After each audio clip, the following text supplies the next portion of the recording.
Alors, John, d'abord, merci beaucoup de nous joindre au Zoom de patrimoine. Et comme promis, la prochaine fois, vous venez ici chez nous ou chez vous, à Strasbourg. Et j'espère que bientôt, les choses vont prendre la routine, qu'on pourrait faire les vraies conférences, les vraies discussions sur place. Oui, Mais voilà. Alors, d'abord, moi, j'étais sous prix et j'ai encore la joie de découvrir les livres que tu as écrits. Et voilà, c'est un grand cadeau, je pense, à la communauté d'Alsace, de Strasbourg. C'est merci. vraiment. Et moi, je vois ça de manière un peu archivique, c'est-à-dire dans 100 ans, les livres vont être un objet qui va être très, très important. Et peut-être avant qu'on commence, juste une petite question. Comme j'ai appris les livres, c'est un bon gâteau. Voilà. Et je ne sais pas combien de pages il y a dans les livres. 500 quelque chose. Voilà. Alors, c'est vraiment un gâteau d'anniversaire pour la synagogue de Strasbourg. Et l'idée d'écrire les livres, ça a commencé quand? Ça arrivait quand?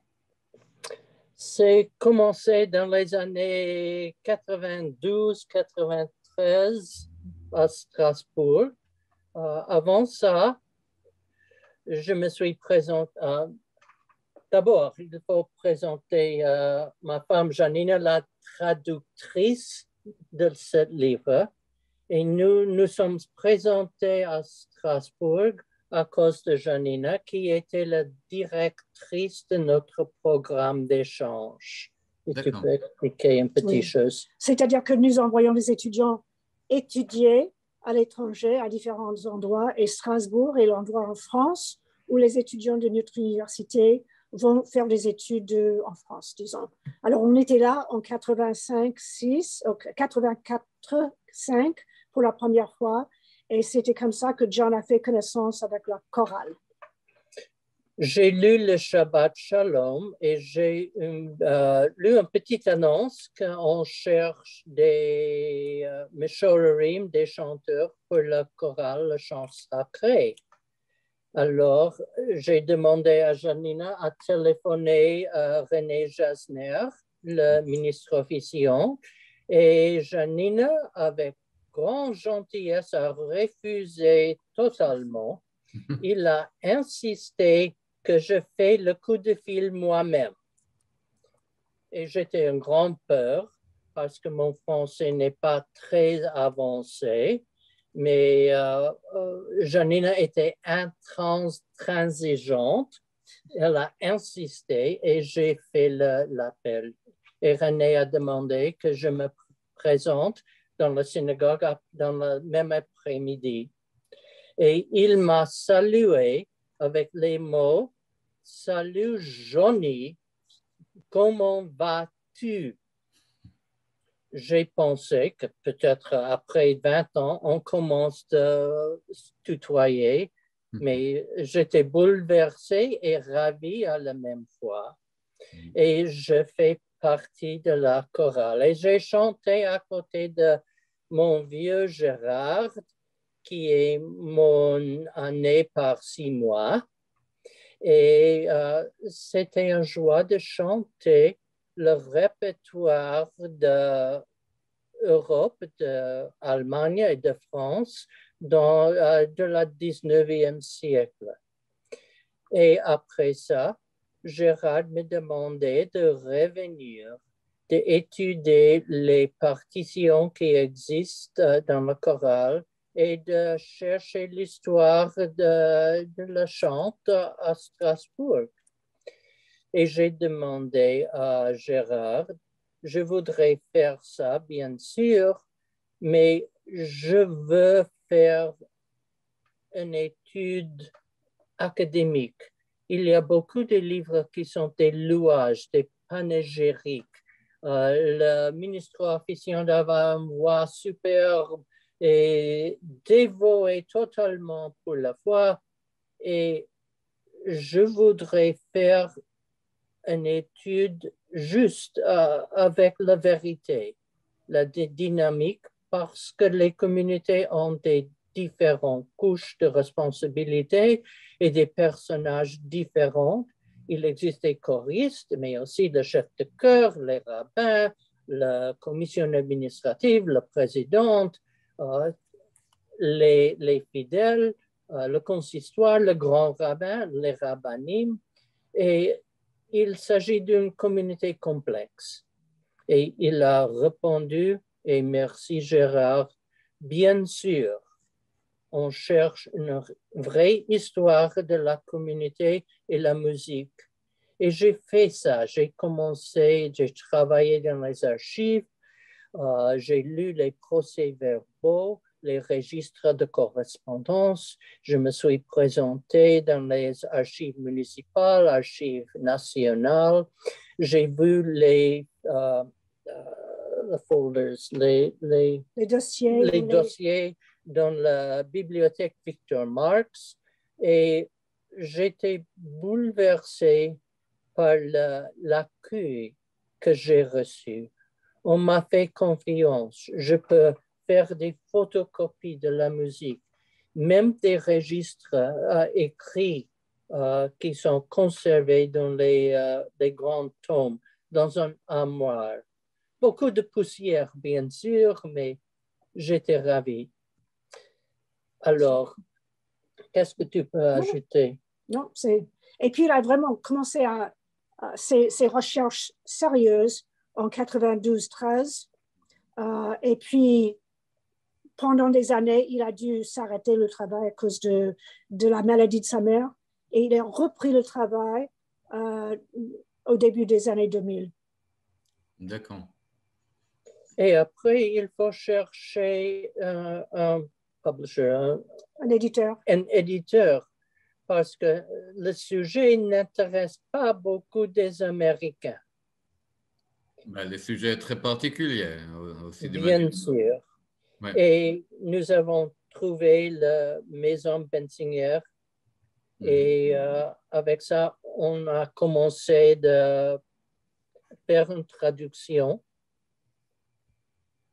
Je pense que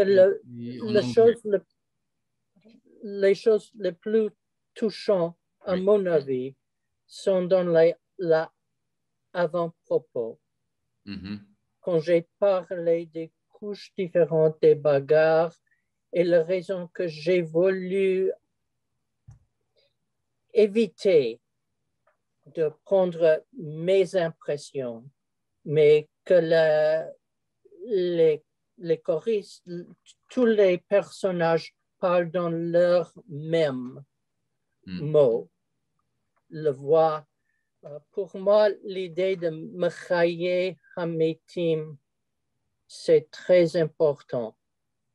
Et quand le choral a chanté de Israël Levi, Ki Kishimecha, Ki Kishimecha, je crois qu'une partie de l'âme d'Israël Levi revient et ça reste dans nos cœurs et aussi dans la communauté. Ce n'est pas une résurrection physique, bien sûr, mais l'esprit, la connaissance, l'émotion de ces mots qui sont très touchants revient dans mon âme, dans l'âme de la chorale. Et je suis sûr que Claude et Gérard et Jean-Pierre ont senti le même frisson quand nous avons chanté ces mélodies ensemble. C'est émotionnel et touchant. Et John, une autre question. Ton parcours avant de découvrir la communauté ici, voilà, c'était quoi le rapport par rapport au judaïsme, par rapport aux traditions locales, par rapport à ton parcours personnel? J'étais né à Chicago et dans une communauté conservatrice, c'est-à-dire Masorti. Et j'ai chanté dans un choral des garçons avec un chazan. Et j'ai trouvé la musique touchante. L'hébreu, ça ne m'intéresse à ce moment pas beaucoup. Mais de chanter avec la chorale, il y a un esprit communauté. Et quand je me suis partir pour étudier à l'université, j'ai chanté dans une petite communauté et j'ai appris les mélodies pour le moussaf traditionnel des grandes fêtes et de chanter ça. Et je suis devenu musicologue. Et ce qui m'intéressait, c'était la musique du Moyen-Âge de la Renaissance. Il n'y a pas beaucoup de musique juive qui existe à ce moment, mais je m'intéressais pour la modalité de la chant grégorien. Et c'est-à-dire le nusach, les mélodies qui sont en général le même système de ta'amim hamikra.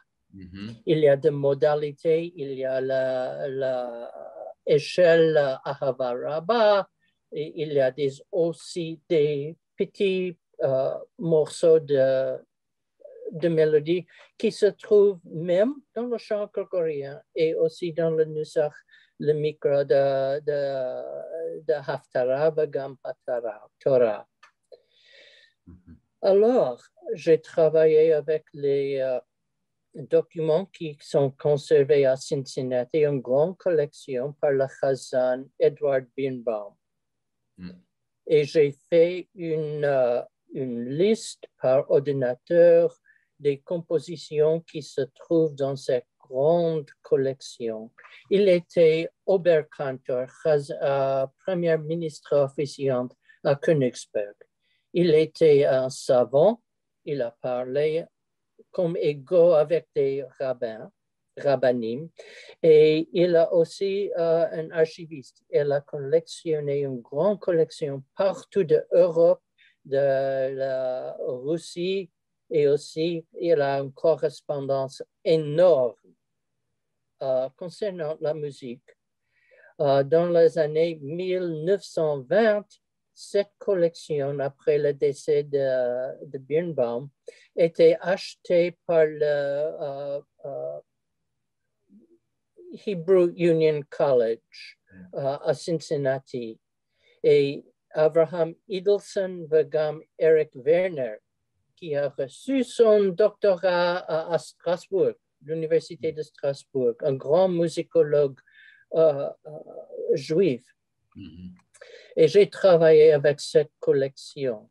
J'ai formé aussi un petit choral dans notre communauté, un choral mixte.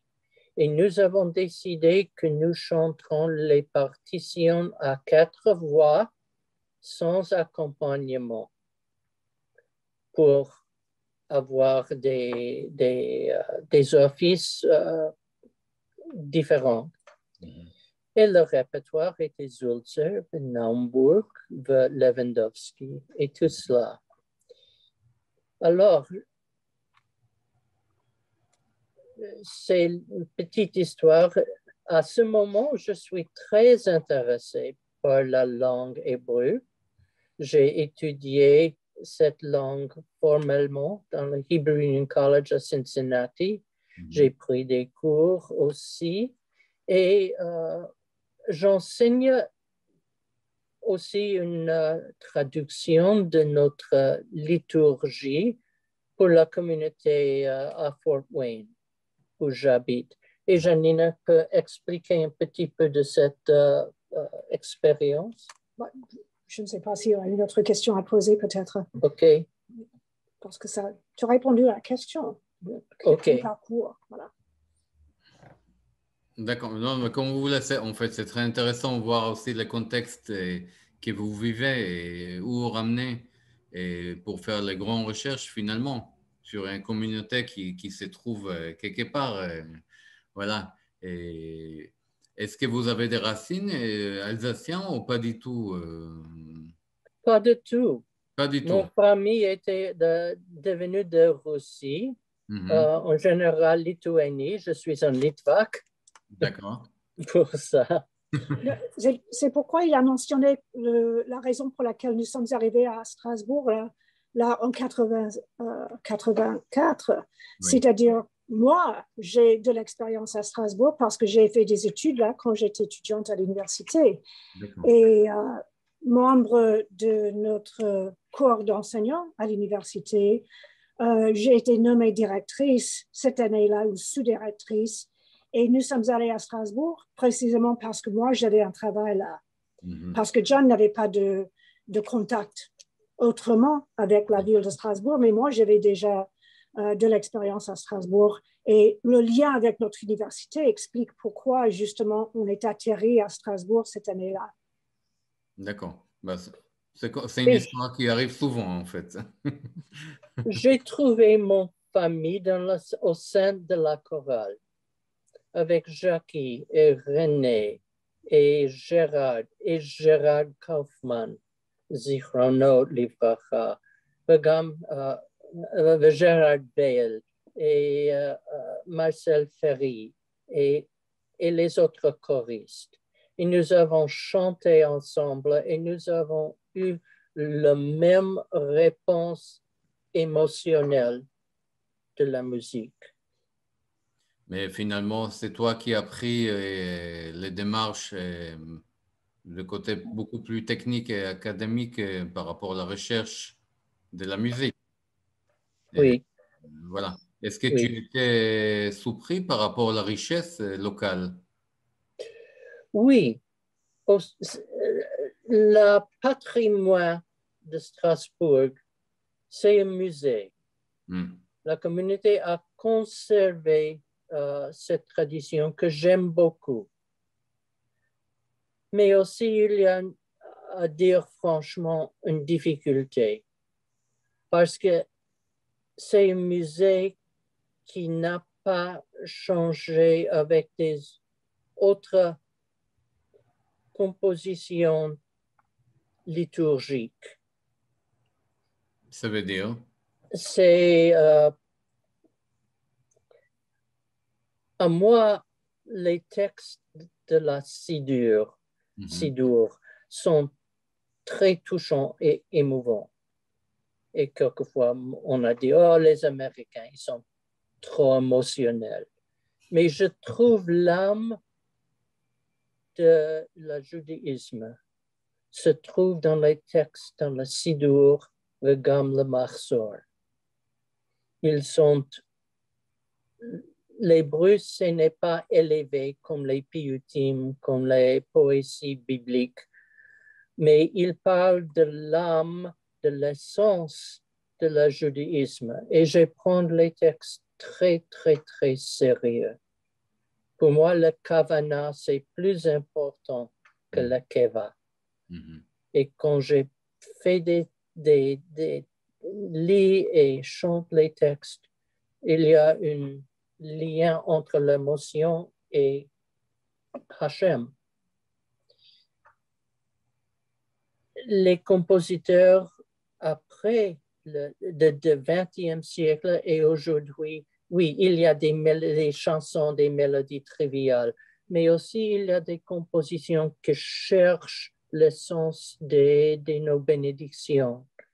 Je pense de Samuel Malawski avec son Vachamru. Heinrich Schalit, son Vachamru est superbe. Elle a réfléchi le sens de la repose de Shabbat. Et on a conservé le répertoire du 19e siècle, mais il n'était pas une évolution aussi avec les autres compositions qui réfléchit bien aussi les textes bien aimés.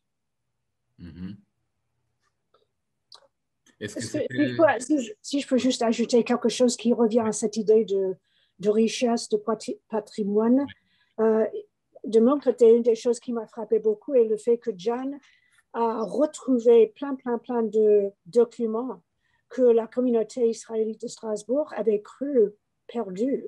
C'est-à-dire qu'il a fait revivre cette histoire documentaire que même les gens de la communauté ne soupçonnaient pas. D'accord. Il s'agit de Mechaye Hametim, de faire vivre les gens qui dorment dans la poussière, les chaînés à phare. Je vois tout à fait de quoi vous parlez. Je pense que oui, c'est vrai, c'est une action qui était apparemment nécessaire aussi. Vous parlez de la musique, mais on parle aussi des autres secteurs de patrimoine. Voilà, des synagogues, des cimetières, des objets, etc. Et même l'explication locale par rapport vis-à-vis de la communauté, par rapport à leur richesse de patrimoine. Voilà. Et je pense que voilà, le travail que vous avez fait, c'est vraiment un document qui est extrêmement important parce que c'est un type de miroir, en fait. J'ai deux choses. Je fais les annexes pour les gens qui veulent rechercher la généalogie. Il y en a beaucoup dans la première partie du XXe siècle qui sont devenus comme des réfugiés de l'Est et les noms sont cités dans les annexes. Les chanteurs, les meshorerim, les chanteurs de chorale, ils ont fait partie de ce patrimoine aussi. Et je demandais s'il y aura un profit par le vol de ce livre. Le profit sera à la communauté israélite de Strasbourg. Je ne veux pas profiter par ce livre. C'est un cadeau. Avec un respect énorme. John, est-ce que c'est le premier grand livre que tu as fait par rapport aux recherches ou est-ce qu'il y avait des autres exemplaires? Non, c'est le premier grand livre que j'ai écrit. J'ai des petits articles que j'ai écrits sur la musique, mais aussi sur la liturgie. Je suis en train d'étudier la poésie qui se trouve dans l'Emet Viativ, Emet Ve'emuna. Ils sont des bénédictions très intéressantes par leur format poétique, qui ne sont pas réfléchis dans le format imprimé dans les sidurim.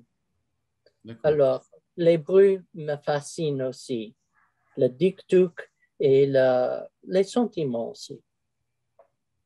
Alors, il y a Rabbin Claude et bonjour. Bonjour.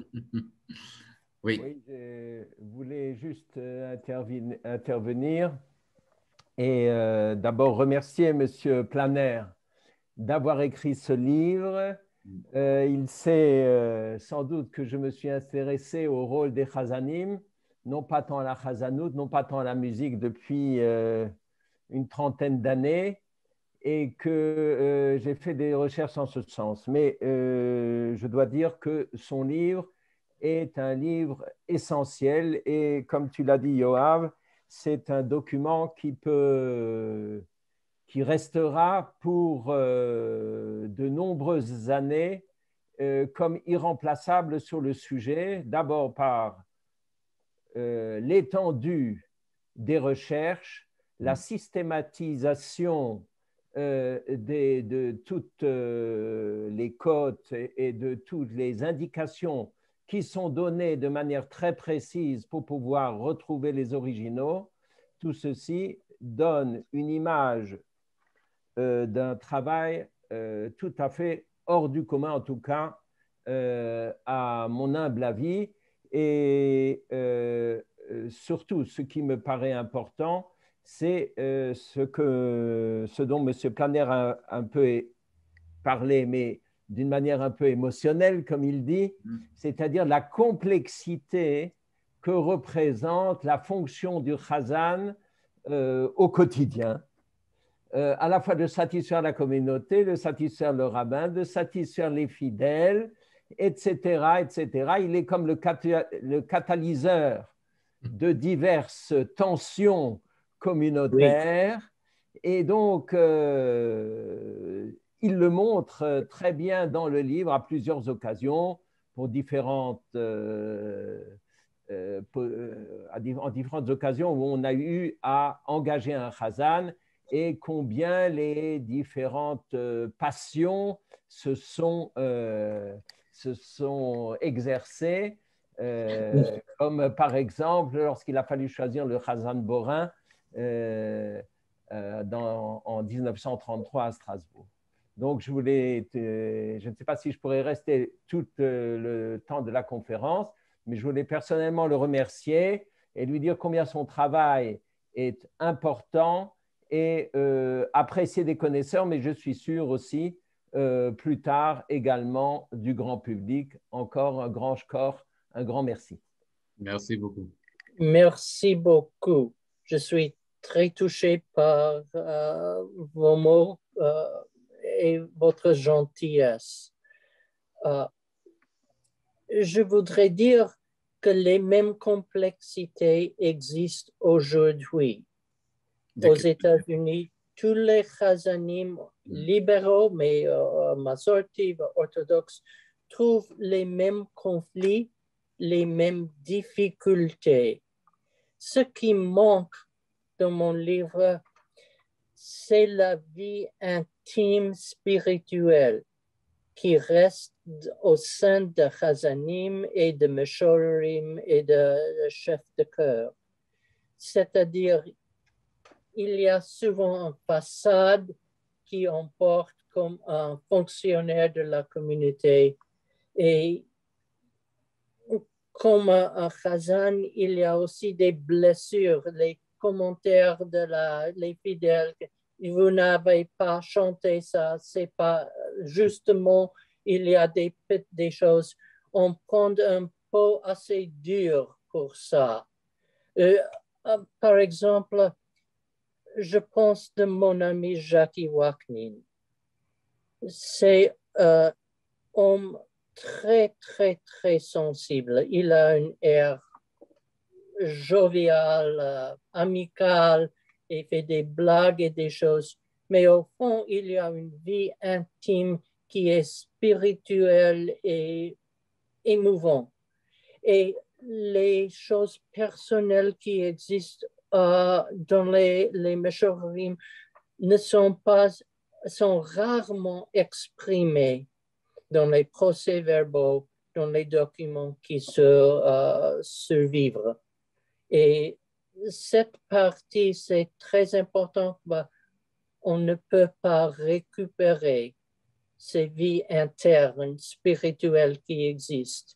Le rapport entre les mots et les sentiments au cœur de Chazanim et aussi de Meshorerim. J'ai vu ça avec Gérard et Jean-Pierre et Claude, avec René Jasner et Jonathan Bloom. Je pense que le sujet il est extrêmement en point, personnel, magnifique aussi, sensible. Et pas seulement par rapport aux chazanout, mais aussi par rapport aux les rituels général à la synagogue, et particulièrement oui. Chez nous. Et, voilà, et, moi, personnellement, c'est des sujets que récemment, ça me touche beaucoup par rapport entre les rituels et les paroles, les discussions spirituelles, on peut dire. Voilà, la limite entre les rituels alsaciens au local et notre discussion avec les pères, on peut dire directement. Mais ça me touche aussi beaucoup, voilà, les points par rapport au côté patrimoine historique, mais tu parles au présent, tu parles actuellement. Voilà, comment on peut discuter directement par rapport à tout ça. Et comment, est-ce que tu as présenté les livres chez vous, en Amérique? Est-ce que c'était présenté d'une manière ou une autre? Pas du tout. Pas du tout? Il n'y a pas d'intérêt. Pourquoi? C'est pour ça. Pourquoi il n'y a pas d'intérêt? En général, parler franchement, il n'y a pas beaucoup d'intérêt des ministres officiels. Les biographies de Rabbanim sont plusieurs, mais la Chazanim, pas beaucoup, pas beaucoup. Et aux États-Unis, y a-t-il un intérêt dans la communauté de Strasbourg? Je pense non. J'ai cherché un presse, un éditeur aux États-Unis. On ne peut pas profiter avec des... On ne peut pas récupérer les frais de publication. Mhm. Et c'est pourquoi on l'a traduit en français, pour le faire publier. Ben, finalement, Et c'est pour les... Janina a capturé le sens. Dans l'avant-propos, j'ai parlé avec les émotions de la musique et elle a traduit ces textes en français parfaitement. Les couches différentes de responsabilité, la fierté, l'humilité, les gestes de gentillesse énorme. J'ai voulu expliquer aussi le bal au pyjama, qui, quand j'ai entendu cette histoire pour la première fois, c'était une chose comique. Est-ce que tu pourrais nous raconter? Voilà. Il s'agit d'une Chazan, Chaim Wolfenson, qui était né en Égypte, qui est employé comme ministre officiel. Mais il y aura des difficultés et il y a un scandale, une affaire, qu'il s'agit d'une balle au pyjama qui sa femme a organisé et ça fait un scandale, en particulier par les fidèles. Mais c'est caché une autre chose. Il était un jeune homme avec des enfants, un enfant, je pense. Il était aphonie, c'est-à-dire il a perdu son voix. Et on a cherché une façon d'améliorer cette difficulté. On a employé un autre Chazan, on a cherché un titre. Il est Chazan, premier ministre officiel auxiliaire, quelque chose honorifique pour garder ses propres amours, son respect.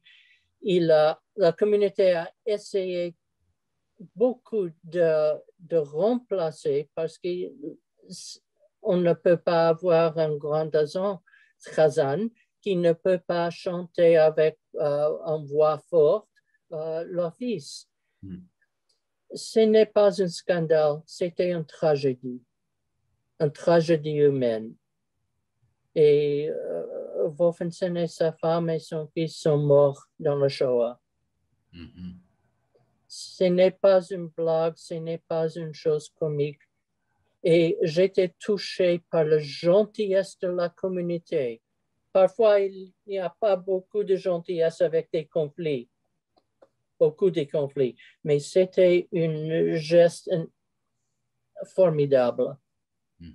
Et ça ne me touchait pas. Ça m'a touché beaucoup. Oui, oui. Alors, et il y a des autres affaires qui sont très intéressantes. Oui.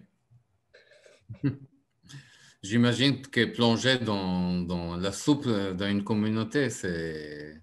Voilà, on découvre énormément de choses qui sont presque exotiques, on peut dire. Et...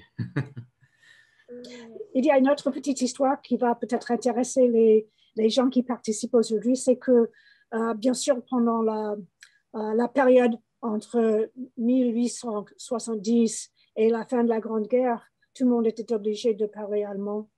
Et les registres, etc., sont tous en allemand. Mais après la fin de la Grande Guerre, il y a une note dans les procès-verbaux comme quoi c'était un plaisir d'enfin pouvoir revenir au français comme langue de communication. John a trouvé cette petite note simplement là dans le registre et il a communiqué dans le livre. Mais ces petits exemples comme ça de moments touchants, ça n'a rien à faire avec la liturgie, n'a rien à faire avec quoi que ce soit, vraiment le sujet du livre, mais c'est quand même un petit moment très humain et très alsacien, je dirais. Cette obligation de parler soit français, soit allemand, selon les vagaries de l'histoire. Et pour moi, c'était aussi un moment intéressant. On a un autre exemple par rapport à ça, c'est pas tout à fait comme ça, mais c'est la synagogue de Reichshofen. On a la prière, on a plusieurs panneaux, et la prière pour la République, Oui. en français, en hébreu. Et c'est des panneaux qu'ils ont vécu de différentes guerres, différentes périodes, et ils sont là jusqu'à aujourd'hui. Voilà, ça montre aussi la relation le peuple juif alsacien par rapport aux relations avec la France, l'Allemagne et tout ça. Exactement. Oui, ouais. Alors, est-ce que peut-être on partage, j'imagine qu'il y a beaucoup des amis voilà, qui aimeraient ajouter quelque chose. Gérard, est-ce que tu voulais dire quelques mots? Il faudra juste activer le micro. Un instant, voilà, ça marche? Maintenant, tu peux Salut, changer. Gérard. Salut, Gérard. C'est bon. Alors bon, mon vieux copain, je peux le dire aujourd'hui, il n'est pas aussi vieux que ça parce que s'il est vieux, je me vieillis en même temps, puisque nous avons que quelques mois de distance. Alors, alors mon vieux copain, je suis fier de l'avoir et aussi sa femme, parce que c'est un véritable bonheur que d'avoir des personnages comme ça en tant qu'amis, vu que nous avons, en ce qui me concerne, un peu travaillé ensemble, mais le travail qu'il a fait est absolument extraordinaire. Et je suis, si je peux me permettre, un des témoins, disons, des premiers témoins qui ont vu ce livre se former, ces écrits donc devenir ce que ce livre est aujourd'hui. Et non seulement je tiens à le remercier vraiment du travail qu'il a fait, et je sais ce que ça représente comme travail, mais je remercie aussi sa femme qui a fait une traduction absolument extraordinaire. C'est vrai que moi, je la connais sur un autre plan. Non, il n'y a pas de, d'idée cachée. Non, il n'y a pas d'idée cachée. Non. Je la connais sur ses fonctions, en fait, dans l'université, donc, aux États-Unis, puisqu'elle elle venait, en tout cas, régulièrement à Strasbourg avec des étudiants pour faire une visite à la synagogue, entre autres. En fait, elle visitait les lieux religieux et j'ai eu le grand plaisir de pouvoir balader, si l'on peut dire ainsi, les étudiants à travers donc les différents coins et recoins du centre communautaire et donner donc mes explications donc de ce que représentait non seulement la synagogue, notre religion, enfin tout ce qui comprend donc l'ensemble donc de la vie juive et bien sûr notre chorale, tout ce que cela représente pour moi particulièrement. Et je me rappellerai toujours, petite anecdote pour terminer mon long discours, je me rappellerai toujours de Monsieur Borin, qui a été mon premier professeur donc pour ma bar mitzvah, parce que je suis arrivé à Strasbourg venant de la campagne, donc d'un petit village à 20 km de Strasbourg. Et lorsqu'il m'envoyait son poing dans le ventre, comme il le faisait à tout le monde pour apprendre plus facilement, soi-disant, ou pour faire entrer plutôt ses conseils, judicieux d'ailleurs, et c'est grâce à lui que j'ai fait ma bar mitzvah donc à Strasbourg. Voilà. Mais il y a plein d'autres personnages, d'ailleurs, bon, avec l'âge que j'ai aujourd'hui, que j'ai vu, que je connais, et je peux dire que la façon de chercher, de rechercher de Johnny avec l'accompagnement de sa femme en traduction est quelque chose d'extraordinaire, et beaucoup de choses que j'ai vécues, bien sûr, par rapport à mon vécu, à la communauté, mais d'autres, bien sûr, que je ne connaissais absolument pas. Et je découvre encore aujourd'hui, dans son livre, des histoires du temps passé, et dont très souvent, on peut photocopier ou reprendre en calque donc, ce qu'il a écrit par rapport à ce qui se passe dans notre communauté aujourd'hui encore. Voilà. Donc, merci Johnny. Merci à toi, ma chère professeure. Et, merci à toi aussi, Gérard. Oui, je t'en prie.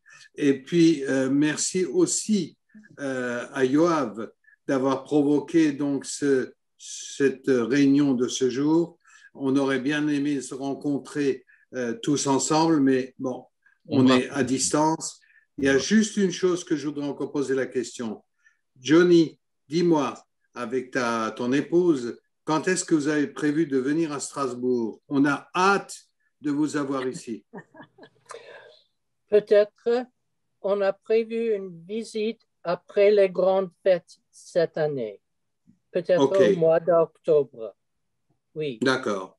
Les dates ne sont pas précisées à ce moment.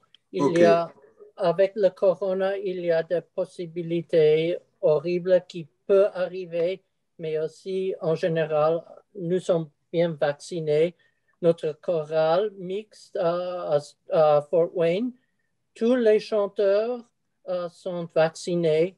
Nous pouvons chanter sans des masques. Et j'espère en octobre. Je suis très sérieux. Je voudrais bien chanter encore pendant Shabbat avec la chorale. Mon cœur reste avec vous. Je serais heureux d'encore pouvoir chanter avec toi et avec mes collègues. Voilà. Alors, merci beaucoup et on se rappelle un de ces jours. Merci. Est-ce que je pourrais préciser quelque chose? Absolument. Je voulais quand même remercier Johnny pour le travail qu'il a fait d'indexation de nos partitions. Il a fait un travail remarquable. Aujourd'hui encore, nous avons les classeurs que nous utilisons Shabbat et pour les grandes fêtes, travail que Johnny avait fait. Et si quelqu'un vient à la synagogue, lorsque nous y chantons, les fameux classeurs sont bien devant nos yeux. Alors, merci Johnny pour le travail que tu as fait à l'époque. Merci beaucoup du fond du cœur. Alors, une question, est-ce que tu as un enregistrement d'un morceau chanté à Strasbourg de ta chorale que tu pourrais nous faire passer maintenant? Nous avons fait une CD. Non, mais un extrait, juste un petit extrait qu'on pourrait écouter là, maintenant, tout de suite. Ce n'est pas facilement accessible, étant donné qu'on ne savait pas que tu allais poser cette question. Nous avons un CD. Je ne crois pas qu'on puisse tout de suite accéder à quelque chose, mais bien sûr, on peut t'envoyer un extrait si tu veux. Mais ce n'est pas facilement accessible. On n'a jamais entendu la chorale de Johnny, hein, en fait. Sinon, vous allez chanter ensemble maintenant, un tout petit morceau. Voilà. Oui, il y a une partie de la chorale qui se présente. Il y a Claude, il y a Gérard et il y a Johnny et moi. On peut faire un quatuor. On peut faire un quatuor, mais je voulais quand même, si vous permettez, dire deux, trois mots aussi. Bon, évidemment, je me joins à tous les remerciements qui ont été adressés à Johnny et à son épouse pour le travail admirable qu'il a fait. Moi, je suis un petit peu en retard par rapport à son livre. Je l'ai acheté, mais avec le corona, il est à Strasbourg. Moi, je suis à Jérusalem. Jean-Pierre a eu la gentillesse de m'envoyer un petit extrait de ce livre, mais ça ne représente pas le quart du tiers du travail qu'il a fait. Et comme il est très lourd, ce qui au niveau de ce qu'on peut en apprendre sera très intéressant, mais comme il est très lourd, je n'ai pas encore trouvé un ami à qui j'ose demander de me le ramener quand il vient en Israël, puisque moi, avec le corona, depuis, je n'ai pas voyagé. Alors, Claude, tu peux passer le message maintenant. Voilà, mais non, j'ai des bons amis qui me rendent des services, alors je ne veux pas toujours charger les mêmes. Mais ce que je veux dire aussi, c'est qu'il faut rendre effectivement hommage, comme ça a été dit, à Gérard, qui a été à l'origine de ce travail. Et quand je dis à l'origine, c'est vrai qu'il a fait tout ce qu'il fallait pour que Johnny puisse venir à Strasbourg. Je crois d'ailleurs à l'époque avec Gérard Kaufmann, qu'il ne faut pas oublier. Oui. Hein, et il y a peut-être un petit bémol que je veux mettre. J'ai entendu parler tout à l'heure de la tradition strasbourgeoise qui est énorme. Moi, je suis un enfant de Strasbourg, j'ai grandi. On parlait tout à l'heure de Joseph Borin, ça a aussi été celui qui m'a appris pour la bar mitzvah. C'est même lui qui a été mon Moël quand j'avais 8 jours. Ça, je ne m'en souviens plus, mais enfin, je le sais. Et donc, c'est un rapport de longue date alors. Voilà, et en plus de ça, Joseph Borin quand il donnait des concerts de gala, il était accompagné au piano, des concerts de bienfaisance, je veux dire, pardon, pas de gala, des concerts de bienfaisance, de tzedaka. Il était accompagné au piano par ma grand-mère, Florette Lyon, dont des articles à l'époque, bien sûr, avaient paru dans le prédécesseur du bulletin de nos communautés qui s'appelait déjà avant la Tribune juive. Donc ça, c'est pour eux. Mais aujourd'hui, malheureusement, Johnny, tu es loin, moi je suis loin aussi, et je pense que ce n'est pas Gérard qui va me contredire. Nous sommes très peu nombreux aujourd'hui encore, et j'en profite pour saluer aussi, je l'ai vu tout à l'heure, mon ami Michel Heimann, qui est à Luxembourg. Nous sommes très peu nombreux aujourd'hui à nous intéresser à la tradition liturgique.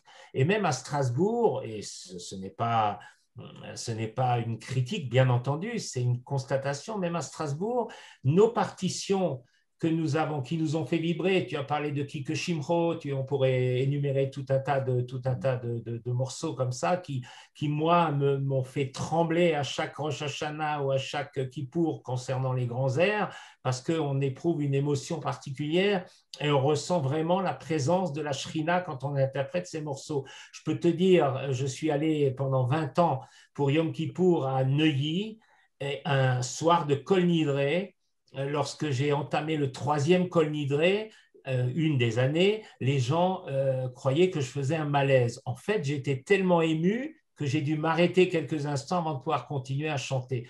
Et je pense que c'est ça la kavana. Et tu as raison de dire que c'est ce qu'il y a de plus important. Parce que chanter aujourd'hui, beaucoup de gens peuvent le faire, mais chanter avec kavana, et je ne prétends pas savoir le faire à tout moment, mais chanter avec kavana, c'est l'apanage de quelques rares chazanim dignes de ce nom. Et alors, je veux juste terminer. Tu parlais tout à l'heure, je crois que c'est le grand Heimann qui parlait de la sélection de Joseph Borin comme Chazan de Strasbourg, effectivement en 1933. Il y avait à l'époque 34 candidats qui se sont présentés. Et donc en 1933, parmi les 34 candidats, il y en avait un qui était considéré comme un des meilleurs chazanim de l'époque, qui s'appelait Linetsky.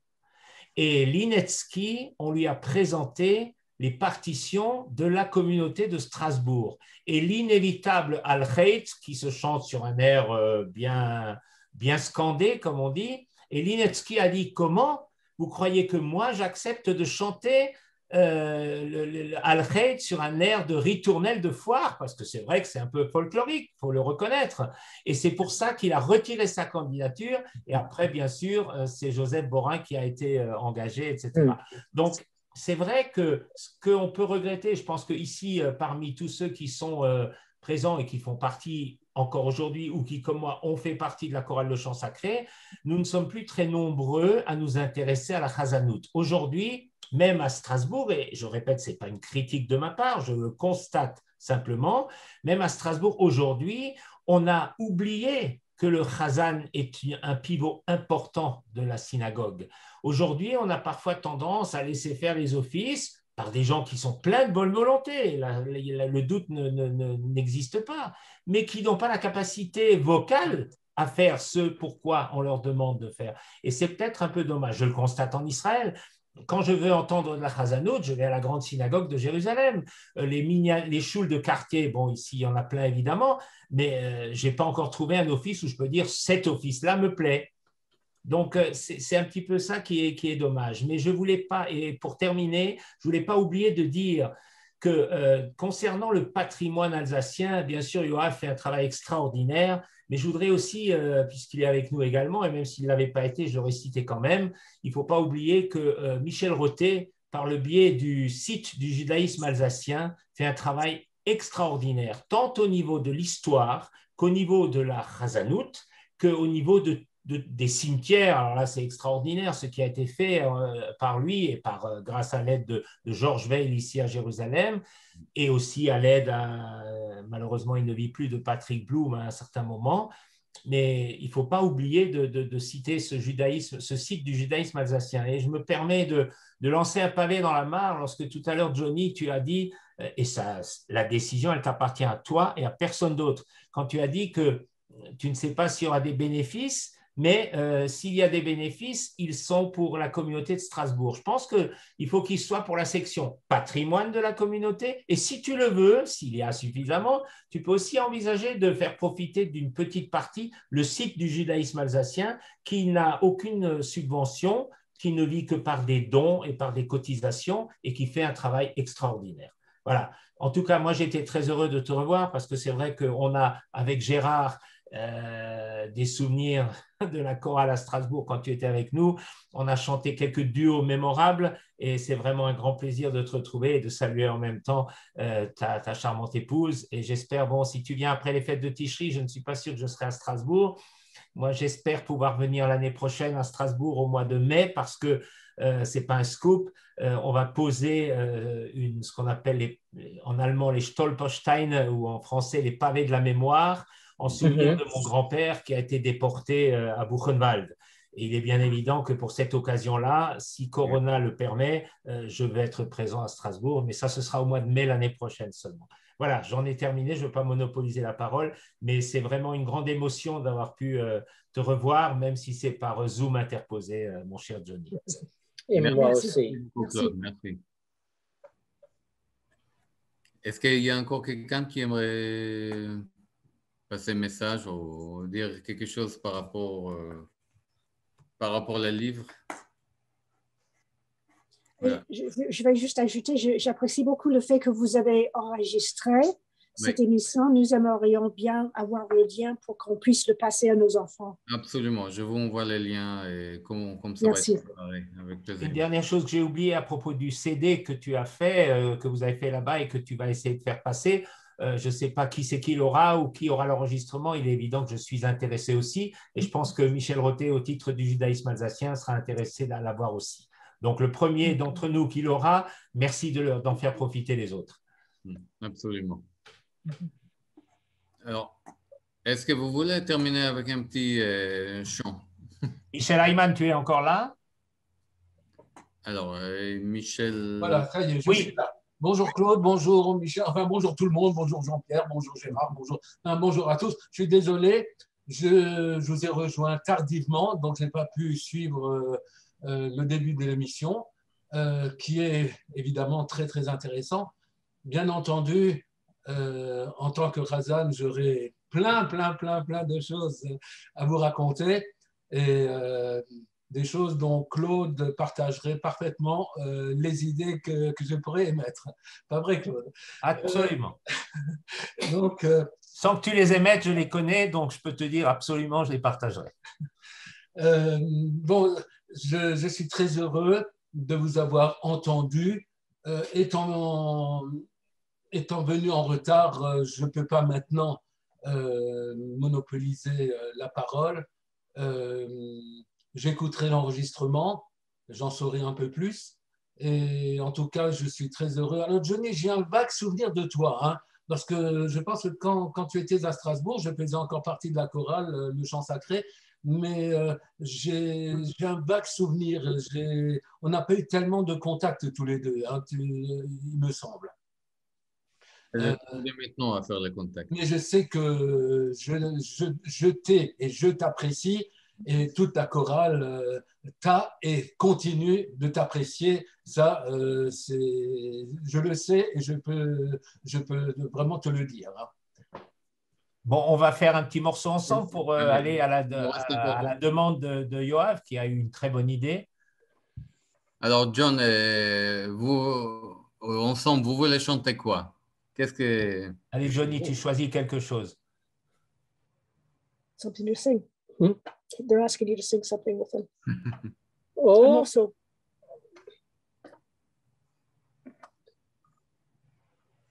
Ki kashimra. Vas-y, on chante ensemble.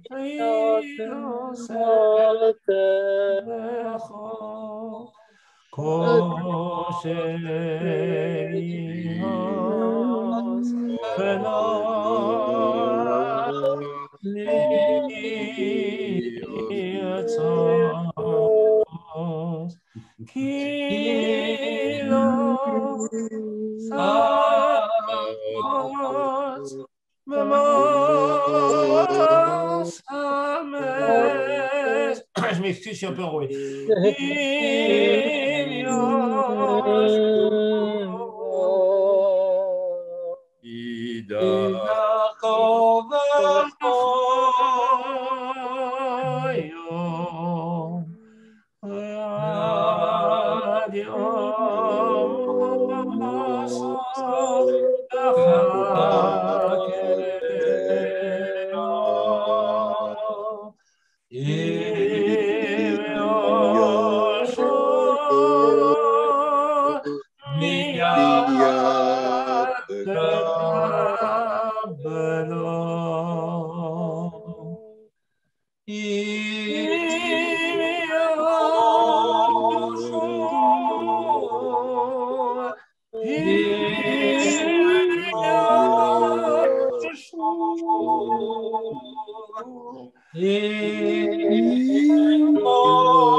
Avec le décalage du Zoom, c'est un peu moins joli, mais les sentiments sont là. C'est ça le plus important. Oui, bien sûr. Voilà.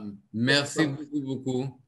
Extraordinaire de pouvoir chanter depuis les États-Unis, Israël et la France en même temps. C'est quand même quelque chose d'extraordinaire. C'est peut-être la meilleure chose que le Corona nous a donnée. C'est ça, c'est ça. C'est vrai.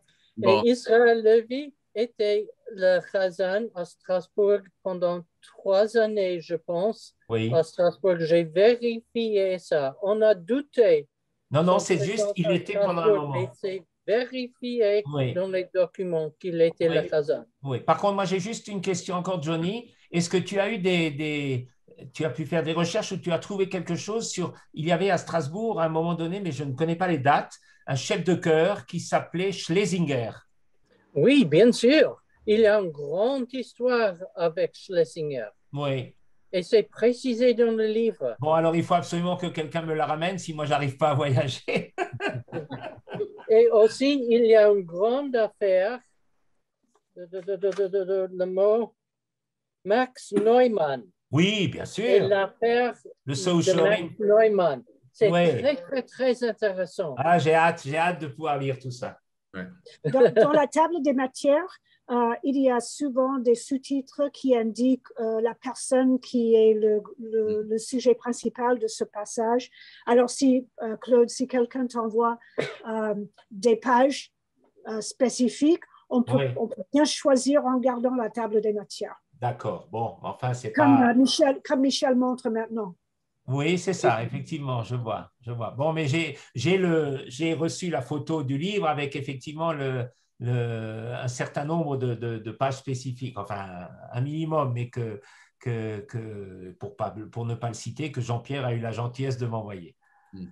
Johnny, je voulais te demander, je suppose que tu as connu le chef de chœur Robert Kahn. Tu l'as connu? Non. Robert Kahn? Non, j'ai terminé mon étude avec les années 55, quand on a annulé le contrat pour la reconstruction de l'orgue. Et c'est en dehors de la limite du livre. Oui. J'étais très reconnaissante qu'il y a des limites. On ne peut pas parler des personnages pendant la dernière 70 années par raison de la loi française. D'accord. J'ai une petite anecdote à raconter à propos de Robert Kahn. Lorsque je suis rentré dans la chorale Le Chant Sacré, eh bien, il fallait passer un examen. Et Robert Kahn, avec d'autres choristes, m'ont fait passer un test pour voir dans quelle voie il allait me mettre et si j'avais les capacités de chanter avec la chorale. Et c'est comme ça que j'ai atterri à l'époque chez les altos avec Loulou Lehmann, Gérard Kaufmann, etc. Ouais. Alors que tu avais une voix de ténor, mais tu as rendu grand service aux altos. Mais la voix de ténor, elle est venue plus tard. Ouais. En réalité, j'étais baryton Martin. Alors, baryton Martin, je le suis aussi d'après ce que disait Joseph Borin. Mais ça, c'est une expression uniquement française. Tout à fait. Ça veut dire un baryton qui a une tendance, un baryton qui a tendance à ténoriser, comme on dit. Voilà. Mais pour compléter, enfin dans le même sens de ce que tu viens de dire, moi j'ai aussi été auditionné, mais moi c'était plus sévère parce qu'il n'y avait pas seulement comment il s'appelle Robert Kahn. Il y avait Marcel Ferry et il y avait surtout Joseph Borin, à cause de la proximité qu'il y avait entre lui et ma grand-mère des années auparavant. Donc, j'ai été béni 3 fois, semble-t-il. Et moi, je suis rentré, et puis on s'arrête là. On pourrait parler des heures, mais on va s'arrêter là. L'heure est dépassée tout doucement. Moi, j'ai été recruté. À l'époque, bon, j'ai d'abord été dans la chorale, comme beaucoup, dans la chorale d'enfants qui avait été créée par Bertrand Joseph, et qui allait rejoindre de temps en temps la grande chorale, le chant sacré, pour des occasions particulières. Et lorsque j'ai commencé à muer après ma bar mitzvah, c'est Joseph Borin qui m'a interdit de rester à la chorale jusqu'à ce que ma voix ait fini de muer. Je n'avais plus le droit de chanter, et il a eu raison, parce que des années après, je peux le remercier, ça m'a permis pendant de longues années de chanter. Mais comment ça s'est passé? Quand je suis revenu après à la chorale, une fois que j'avais fini de muer, c'était un soir de Simchas Torah. À l'époque, la chorale chantait et elle précédait le cortège des Sfarim, c'est-à-dire qu'elle faisait le tour dans toute la synagogue. Et comme j'étais à côté de mon père et que Robert Kahn était un copain de mon père, il a dit à mon père en alsacien, ça y est, il a maintenant une voix d'adulte, alors il peut venir avec. Et il m'a tiré par le bras, et c'est comme ça que je suis revenu à la chorale Le Chant Sacré, que après je n'ai plus quitté. Voilà. C'est une belle histoire. Alors, le temps est passé. C'est vrai, on pourrait continuer avec plein d'histoires. Et alors, merci à vous tous et merci beaucoup, Johnny et Janine. C'était vraiment une découverte magnifique. J'espère qu'on va organiser en octobre quelque chose de raconte amical entre nous. Il y a 524 pages dans le livre. 524. Donc, si tu lis 100 pages par semaine, tu y arrives. On peut diviser ça. Chacun va lire plusieurs pages. Oui, mais alors, dans ce cas-là, Yoav, apporte-moi le livre à Jérusalem. Oui, c'est ça. à Sukkot, Claude. Non, mais merci encore à vous. Ce n'est pas une demande, Jean-Pierre. Je ne veux pas t'embêter avec ça. Je sais que c'est lourd. Oui. Merci beaucoup. Bye bye, Johnny. Merci. Bye bye. Johnny, bye bye. Bonne santé à vous deux. Merci bien. Merci. Salut.